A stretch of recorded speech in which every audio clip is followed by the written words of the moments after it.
Hello and welcome to Americans Learn. My name is Lauren, and today I am looking at the greatest swords in Middle-earth.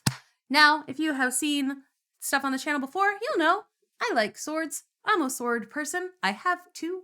They're not in the room right now, and I don't feel like going to get them, but I do have some swords. I do like the swords. I learned how to fight with them. And I'm looking forward, and I like Lord of the Rings. I'm a big Lord of the Rings nerd. It's so much fun. We watch them fairly regularly, actually. I've seen them, the extended editions, all multiple times.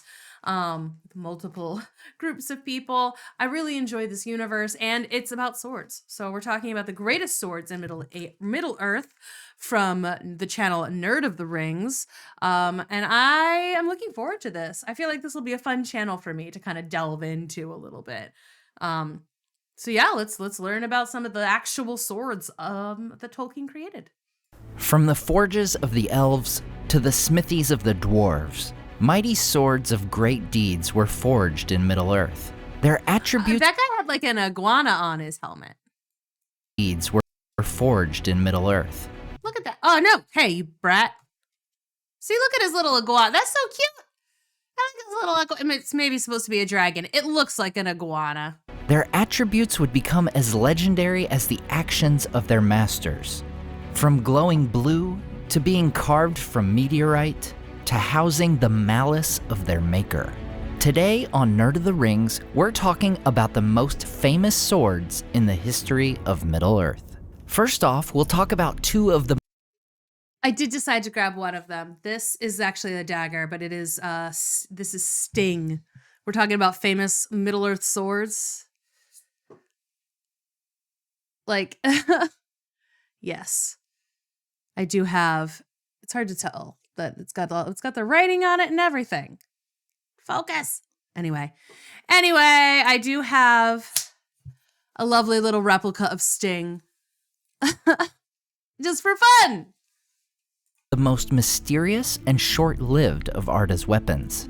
In the First Age, Eöl, the Dark Elf, came upon a meteorite, and from it forged two swords, Anglachel and Anglachel.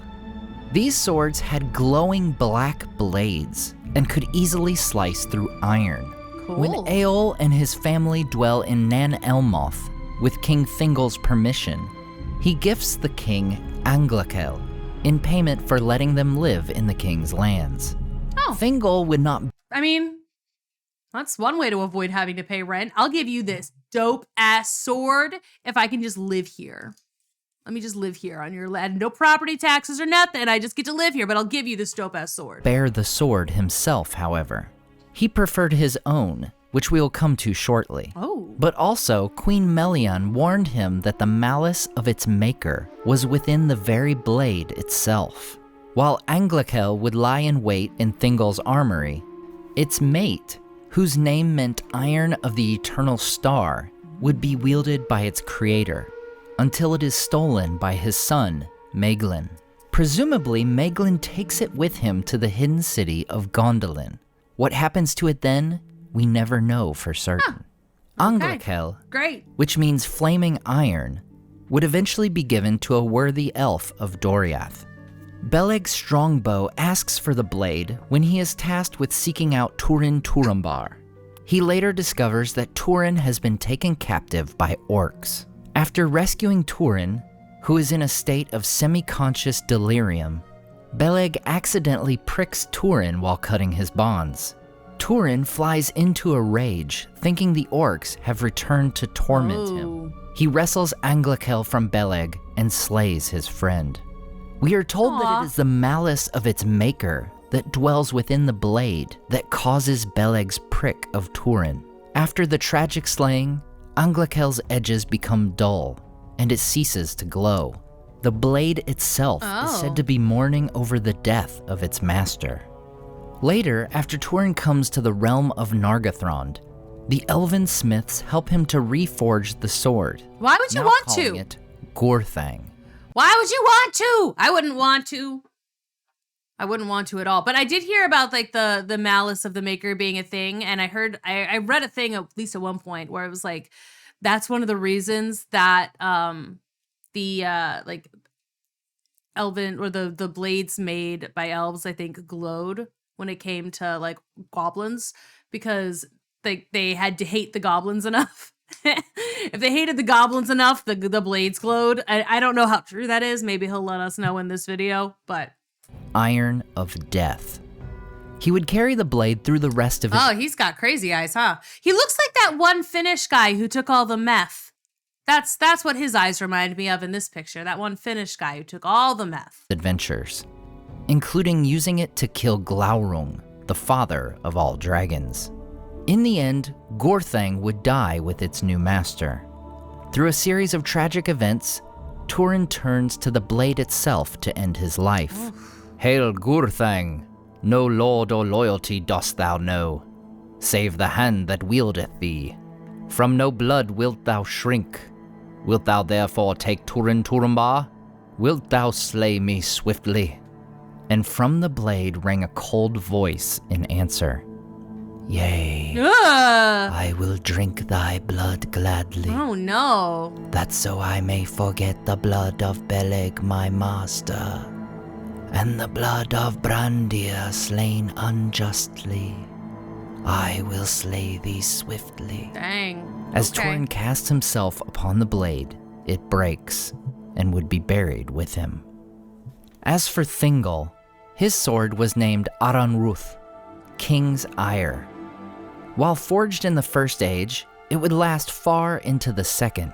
Wow. After Thingol's That's a good death sword. in 502, Aranruth would be passed down through his descendants. In 506, the sword is saved from the second kinslaying by Elwing. She would pass it on to her son, Elros, the brother of Elrond. Oh, Elrond had a brother? Wield it as the first king of... Should I watch Rings of Power? Should I watch that show? I haven't watched it. A lot of people have told me that the first season's okay, the second season's actually pretty good. I haven't seen any of it. Numenor, and it would become an heirloom of his kingdom, until it is lost when the island of Numenor is destroyed. Now we come to three of the most famous blades in all the tales of Middle-earth: Glamdring, Orcrist, and Sting. These three blades were forged in Gondolin during the First Age, and all three were known to glow blue when in the presence of orcs. And goblins. Glamdring, or the Oh look, foe- it's glowing blue. I must be in the presence. I must be an orc. Whee! Sorry. It is really cool though. Like, hammer was the sword of King Turgon. Its mate, Orcrist, or Goblin Cleaver, was likely either wielded by Turgon himself or a high-ranking lord of Gondolin. The third of the Gondolin blades was actually a knife, whose owner is unknown.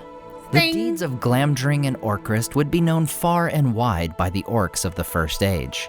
Glamdring they called Beater, and Orcrist Biter. These swords would pass into legend with the fall of Gondolin in 510 of the First Age. Whether by plunder after plunder or by direct travel, these blades come to the Misty Mountains, and thus survive the destruction of Beleriand. oh. It would be over 6,000 years after their disappearance that they would be found in the Trollshaws of Eriador, in the Cave of Three Trolls. Glamdring would pass into the possession of Gandalf.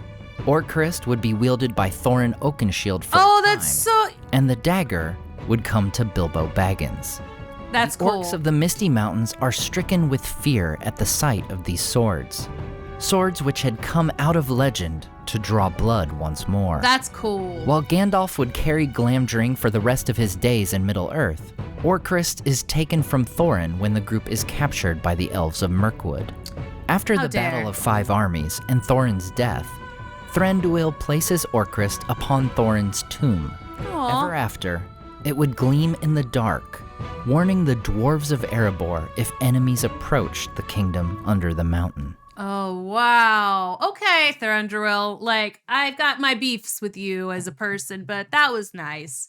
You took his sword, but you give it back to him, like to guard his tomb. I like that. Okay. As for the dagger, Bilbo would use the blade throughout his adventure. The first time is when he is attacked by a spider of Mirkwood. He frees himself. It is interesting to like see the different sizes of some of the art. So like in this one, it does look more like this one. Like it looks like it's more about this size. Like this, it's the proper size for it. I mean, it's a shit dagger. Like, I mean, in Middle Ages, like the proper dagger would have been a little bit longer in both directions. But like here, it looks like it's about the same size. I've got the same size dagger as Bilbo, you know? But then in the next bit, look how much bigger it is. That looks like a much more short swordy kind of thing. First time is when he is attacked by a spider of Mirkwood. He frees himself from his cocoon and kills the spider, leading him to name the blade Sting. Bilbo would gift the blade to Frodo, along with his mithril coat, as his cousin sets out from Rivendell on his own adventure. After the fall of Sauron, Frodo gives Sting to Samwise. Now before we get to the Flame of the West, we should mention some other blades we know, though their tales are short. In the First Age, the great elf king Fingolfin wields the sword Ringil as he challenges Morgoth to single combat. Ooh. The blade glitters like ice as it wounds the Dark Lord 7 times before its master falls in the battle. From that moment on, Morgoth walks with a limp due to his injuries from the legendary duel with Fingolfin.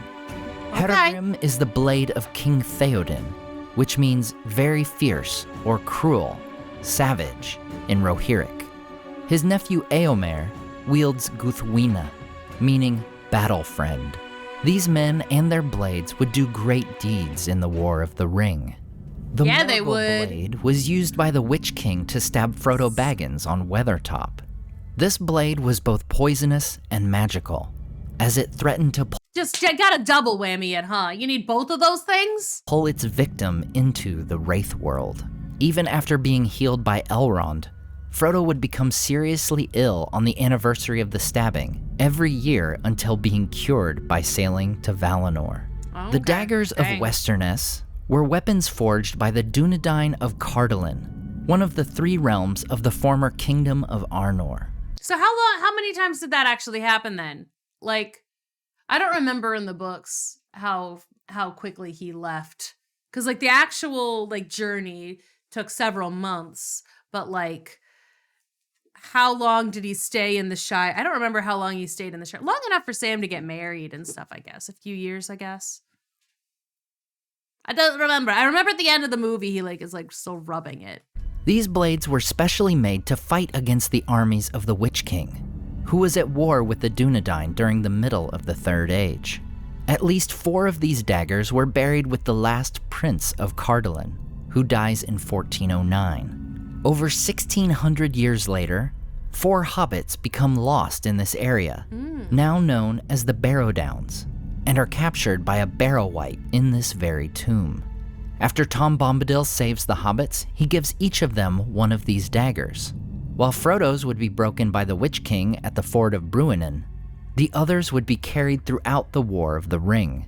Merry would use his to stab the Witch King in the Good back job, of Merry. the knee, breaking the spell holding his body together and allowing Éowyn to kill the Lord of the Nice. Nazgul. I'm really glad that they actually are talking about that. She's like, I am no man, you know, and gets it. It's like, that is pedantry.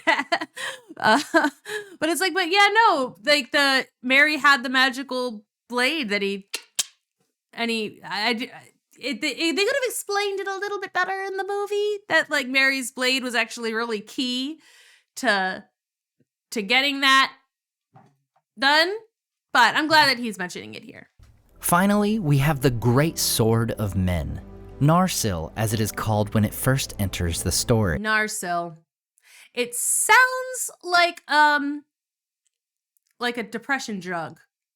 Is what it sounds It like. was said to have been made in the First Age by the great smith Telkar, a dwarf of Nogrod in the Blue Mountains.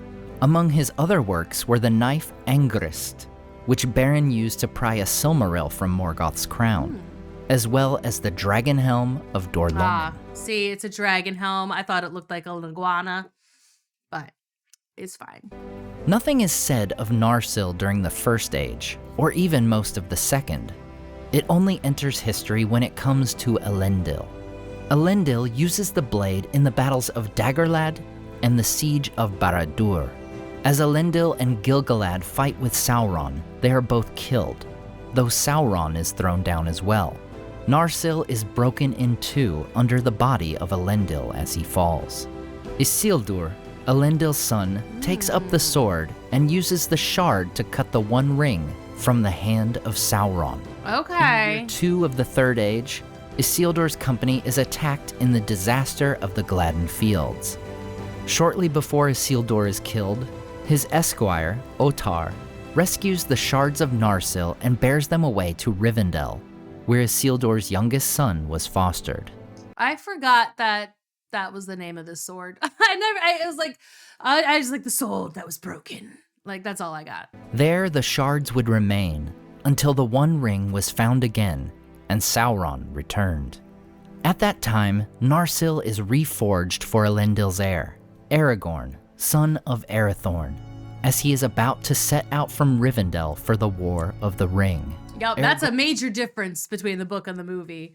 Because in the book, the sword is made for him. He doesn't have it with him, like the shards of it or whatever. Like, he does. He's carrying like a broken blade. I remember that because he like pulls out this broken blade and it's like, oh yes, I'm glad they didn't get to me. But like, the point is, in the movies, they reforged the blade right at the very, very end and give it to him, as opposed to in the book where he has it with him, I think, the whole time. Aragorn takes up the sword that was broken and names it Andúril, Flame of the West, Andúril, and would wield it for the rest of his days as a hero of the war against Sauron and as the High King of the reunited kingdom. Now be sure to hit subscribe so you don't miss next week's big video on Turin Turambar, as we celebrate my 100th video and passing 250,000 subscribers here on Nerd of the Rings.